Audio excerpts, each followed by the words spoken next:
আজকে আমরা যেটা দেখব সেটা হচ্ছে যে কাউন্ট ফর্মুলাটা কিভাবে ইউজ করে, কাউন্ট এ ফর্মুলাটা কিভাবে ইউজ করে, আর কাউন্ট ব্ল্যাঙ্ক ফর্মুলাটা কিভাবে এক্সেলে ইউজ করতে হয়। ঠিক আছে, তো প্রথমে আমরা দেখব কাউন্ট এ, এই ফর্মুলাটা এক্সেলে কিভাবে অপারেট করে আর এই ফর্মুলাটা কিভাবে ইউজ করতে হয়। তো এই ফর্মুলাটা অ্যাপ্লাই করতে হলে তোমাকে count A equals to count A লিখতে হবে, তারপরে ফার্স্ট ব্র্যাকেট ওপেন করতে হবে। আচ্ছা, তোমাকে আগে বলি কাউন্ট এ ফর্মুলাটার পারপোজ কী। আগে সেটা বলি যে কাউন্টে ফর্মুলাটার কি পারপাস আছে, মানে এটা কি করে। তো তুমি যে রেঞ্জটা একে সিলেক্ট করে দেবে সেই রেঞ্জটার মধ্যে কি কি মানে সেই রেঞ্জটার মধ্যে কতগুলো ভ্যালু আছে সেটা বলে দেবে। কতগুলো ভ্যালু আছে বলতে গেলে সেই ভ্যালুটা নাম্বার হতে পারে, সেই ভ্যালুটা টেক্সট হতে পারে, সেই ভ্যালুটা comma, full stop, question mark, anything, যা খুশি হতে পারে, কিন্তু কোনো একটা ভ্যালু যদি তোমার সিলেক্টেড রেঞ্জের মধ্যে থাকে ও সেই ভ্যালুটা বলে দেবে। তো আমি ফার্স্ট ব্র্যাকেটটা দিয়ে আমার রেঞ্জটা সিলেক্ট করে নিচ্ছি। আমার রেঞ্জটা হচ্ছে পুরো এই টেবিলটা যেটা আমি বানিয়ে রেখেছি অলরেডি, মানে বর্ডার দিয়ে রেখেছি। তো আমি রেঞ্জটা সিলেক্ট করে নিলাম, নেওয়ার পর এন্টার করলাম। এখন এখানে জিরো দেখাচ্ছে, কেন জিরো দেখাচ্ছে? কারণ এখানে কোনো ভ্যালু নেই, এই পুরো টেবিলে কোনো ভ্যালু নেই। ধরো আমি এখানে 9 দিলাম, দিয়ে এন্টার করলাম, দেখো ওখানে 1 হয়ে যাবে। ধরো আমি এখানে আরও 98 দিলাম, দেখো ওখানে 2 হয়ে যাবে। এখানে ধরো 5 দিলাম, 3 হয়ে যাবে। আবার ধরো আমি এখানে কোনো টেক্সট দিই, কিউ, দেখো 4 হয়ে গেল। আমি ফুল স্টপ দেবো, 5 হয়ে যাবে। কমা দেবো, 6 হয়ে যাবে। কোয়েশ্চেন মার্ক দেবো, সরি, কোয়েশ্চেন মার্ক দেবো, 7 হয়ে যাবে। তো তুমি যাই ভ্যালু পুট করো সেই ভ্যালু অনুযায়ী কিন্তু কাউন্টে তোমাকে টোটাল ভ্যালুগুলো বলে দেবে। তোমার সিলেক্টেড রেঞ্জের মধ্যে যে কোনো ভ্যালু হোক না কেন, ওয়ার্ড হোক, টেক্সট হোক, নাম্বার হোক, কোনো সিনট্যাক্স হোক, কোনো ডিনোটেশন হোক, সব কিছুকে কাউন্ট করে টোটাল কত কি আছে, কতটা আছে, মানে কতগুলো ভ্যালু আছে তোমার সিলেক্টেড রেঞ্জের মধ্যে, সেটা কিন্তু কাউন্ট এ অপশানটা বলে দেবে। Next is count.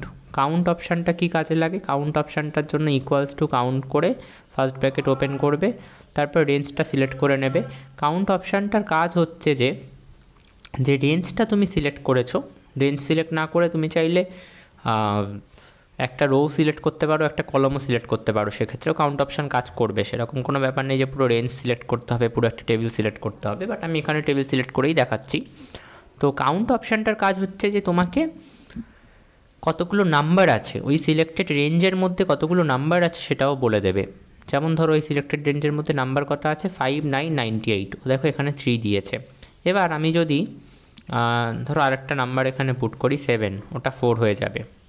ঠিক আছে, কিন্তু আমি যদি কোনো ওয়ার্ড দিই, কোনো টেক্সট দিই, এ, 4টা কিন্তু চেঞ্জ হবে না, কিন্তু ওদিকে কাউন্ট এটা কিন্তু চেঞ্জ হয়ে 8 থেকে 9 হয়ে গেছে। তো আশা করি বোঝা গেছে কাউন্ট আর কাউন্ট এর মধ্যে কী ডিফারেন্স। আর last one is count blank.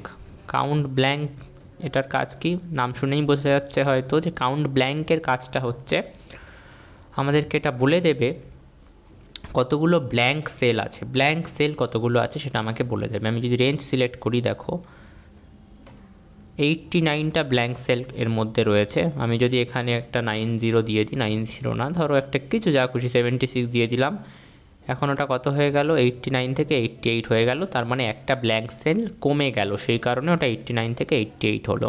So this is the use of count, count A and count blank. আমি যদি জানতে, আচ্ছা আরেকটা যেটা করতে হয় একটু মাথায় রাখবে, পারলে এখানে একটু কাউন্ট লিখে দাও, তাহলে আর কি বোঝা যাবে যে এটা কাউন্ট এর জন্য করা হয়েছে। তারপরে এখানে কাউন্ট লিখে দাও শুধু, আর লাস্টেরটায় কাউন্ট ব্ল্যাঙ্ক লিখে দাও, কাউন্ট ব্ল্যাঙ্ক। ওকে, হলো। অটো ফিট করে নাও এটাকে, হয়ে গেল। পারলে এটাকে একটু ফরম্যাটিং করে নিতে পারো। কীভাবে ফরম্যাটিং করবে, আগে এটাকে সিলেক্ট করো।